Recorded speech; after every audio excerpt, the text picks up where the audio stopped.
స్వాతక్క వంటల ఛానల్కి స్వాగతం. ఈరోజు నేను ఒక వెరైటీ చేస్తున్నాను. తెలుసు కదా, పోన్కన్నం మస్తు ఉంటుంది. మా ఊర్లో అయితే అందరు ఎక్కువ ఇదే ఎట్లనే చేసుకుంటారు. ఇక కొందరు అయితే దీన్ని పోన్కన్నం అంటారు, ఇంకొందరు తాలింపు అన్నం అంటారు, ఇంకొందరు మరలేసిన అన్నం అంటారు. ఎన్ని పేర్లు పెట్టినా ఒకటే అన్నం ఇది. దీన్ని ఇంకా కొందరు అయితే పాష్ కలర్షర్లా ఫ్రైడ్ రైస్ అని కూడా అంటారు. ఊర్లు మారుతున్నాయి, పేర్లు మారుతున్నాయి, ఐటమ్ మాత్రం ఒక్కటే. కాకపోతే టేస్ట్ మాత్రం మస్తు కమ్మ ఉంటుంది. మీరు కూడా వేసుకోండి. దీన్ని ఎట్లా వేయాలి, దీనికి ఏమేమి పదార్థాలు కావాలో అవన్నీ చెప్తాను. మరి చూడండి ఏమేమి కావాలో. అన్నం సరిపోయేంత కారము, పసుపు, ఉప్పు, మినప్పప్పు, పల్లీలు, ధనియాల పొడి, నూనె, ఆవాలు, జీలకర్ర, కరివేపాకు, కొత్తిమీర.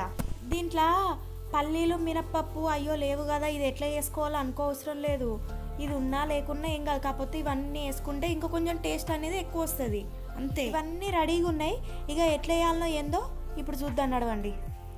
ఈ అన్నం ఉంది కదా, ఈ అన్నంని మంచి ఇట్లా పొడి పొడి వేసుకోవాలి, కుల్ల వేసుకోవాలి. దీంట్లో కొంచెము కారం వేసుకోవాలి. మీరు ఎంత కారం తింటారో అంత వేసుకోవాలి. కారం మెజర్మెంట్స్ అయితే ఎవరు చెప్పలేరు, ఎందుకంటే మీరు ఎంత తింటారో తెలియదు. దీంట్లో కొంచెం పసుపు వేసుకోవాలి. పసుపు కొంచెం వేసుకుంటే చాలు. ఇంకొకటి ఏంటంటే ఉప్పు కూడా మీ టేస్ట్కి ఎంత కావాలనో అంత వేసుకోండి, ఎక్కువ తక్కువ వేసుకోవద్దు. తర్వాత కొంచెం ధనియాల పొడి కొంచెం ఉంటే ఇంకో కొంచెం టేస్ట్ మంచిగా వస్తుంది ధనియాల పొడి వల్ల, కాబట్టి ఇంకో కొంచెం వేసుకోండి. ఇవన్నీ వేసుకున్న తర్వాత దీంట్లోనే కొంచెం నూనె కూడా వేసుకోవాలి. నూనె కూడా వేసుకొని ఈ అన్నం మొత్తం మంచిగా కలపాలి. ఇగో ఇట్లా కలుపుకోవాలి. ఇట్లా అబ్బా ఇది ఎంత మంచిగా ఉంది, చూస్తా అంటేనే మంచిగా కమ్మ కొడుతుంది. టేస్ట్ కూడా సూపర్ ఉన్నది. ఇది ఉట్టి తింటేనే మంచిగా ఉంటుంది. కాకపోతే ఇంకా కొంచెం ఉంది కదా ప్రాసెస్, ఆ ప్రాసెస్ కూడా వేస్తే ఇంకా మంచిగా ఉంటుంది. ఇగో ఇది ఇప్పుడు మంచిగా కలుపుకున్నాము. ఇక గ్యాస్ దగ్గర పోదాం, నడవండి. గ్యాస్ ముట్టియాలి. గ్యాస్ ముట్టించిన తర్వాత ఒక ముగుడు పెట్టండి. మీరు ముకుడే పెట్టండి, ప్యానే పెట్టుకోండి, ఏదైనా పెట్టుకోండి. ఇది మంచిగా వేడి కావాలి. వేడి అయిన తర్వాత కొంచెం దీంట్లో నూనె పోయండి.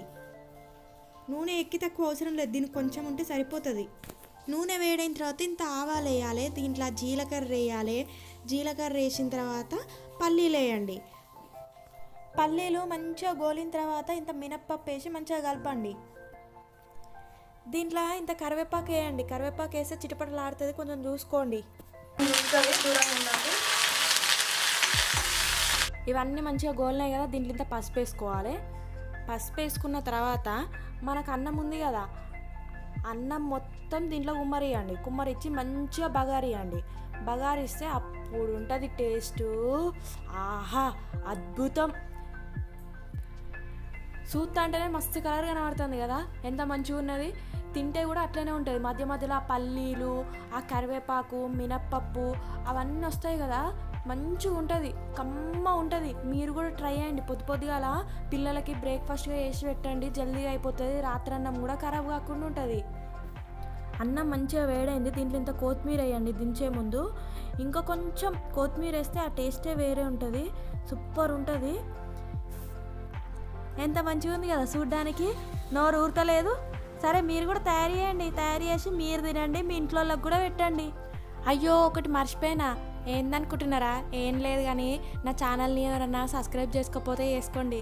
నేను చేసే వంటలు ఫస్ట్ నోటిఫికేషన్ మీకే వస్తుంది.